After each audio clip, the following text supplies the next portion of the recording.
Be ready on the count of 3, 2, 1. Start. In rising to speak on the budget, one would naturally extend one's good wishes to the new Finance Minister for his heroic efforts in tackling a situation which was both difficult and complicated. It is not my intention to go into the details of the budget or even to touch upon various matters of policy concerning it.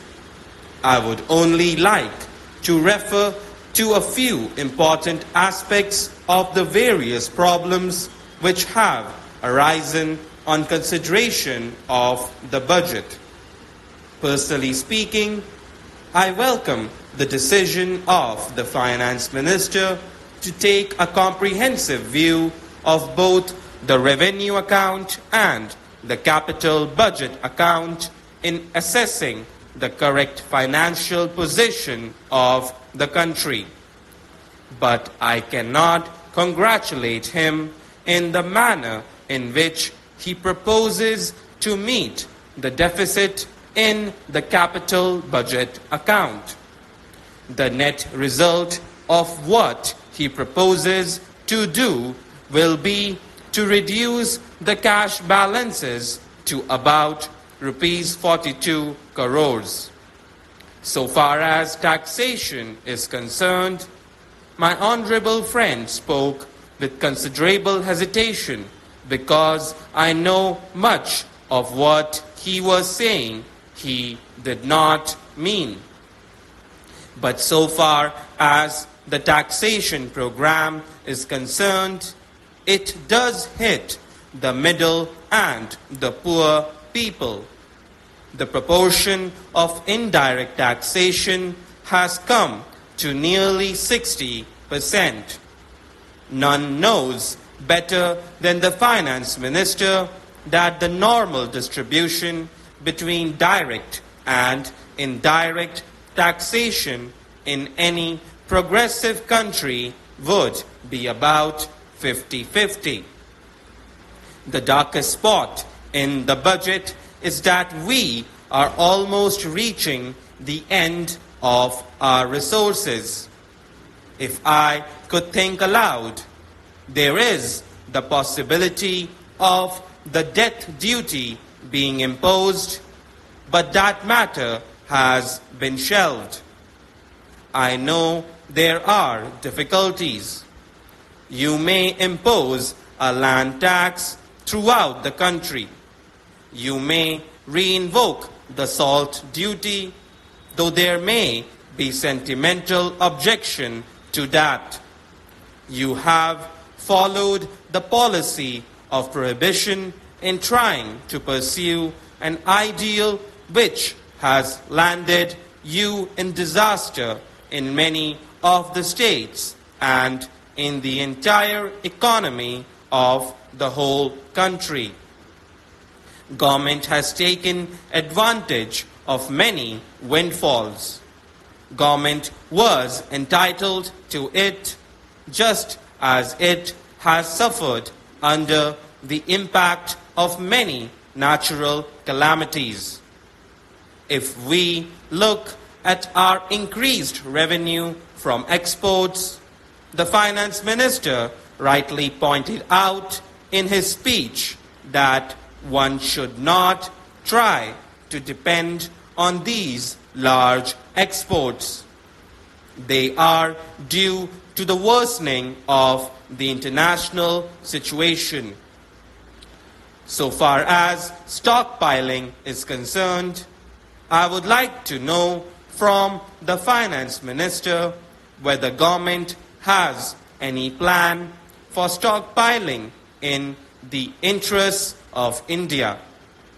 Supposing war breaks out and the situation worsens, it will be necessary for government to depend on many vital things which the country itself does not produce. I did not discover in the budget any plan for spending any money for a planned stockpiling in the interests of India's national economy. I do not know if there are any secret plans going on which the finance minister has not disclosed. I shall now refer to the Indo-Pak Agreement. I will not go into details at the present moment. I may have time to do so in the course of the discussion on demands for grants. But, frankly speaking, so far as this agreement is concerned, nothing could have been more humiliating for India than the manner in which this agreement was effected. If India wanted to have such an agreement, India could have made it long ago on much better terms and saved a lot of humiliation and misery to millions of people. But India deliberately wanted to pursue a particular line of policy which was consistent with our national interest, and overnight that policy was changed. Whether it was due to far-sighted or short-sighted statesmanship or due to defeatism or cowardice, I do not know. But it has left a bad taste in the mouths of all because the country feels that it has been let down by its government. So far as the economic policy of the government is concerned, I hope we shall have an opportunity of discussing this matter when the details of the budget will be taken up. But food, clothes, and shelter are the three main things on which government's failure is colossal and on which the country expects a new lead from the government if it is to function with the willing confidence and cooperation of the people.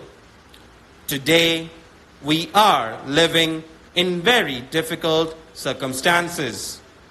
I have no desire merely to blame the government or accuse the government because we are trying to solve a problem of a magnitude which perhaps has had no parallel in any other part of the world. But the way in which government is pursuing its policy is not the way in which a solution will be found. Somehow, the gap between the government and the people is increasing rapidly day by day. It is no use government blaming the activities of particular groups. There may be such parties who may create trouble.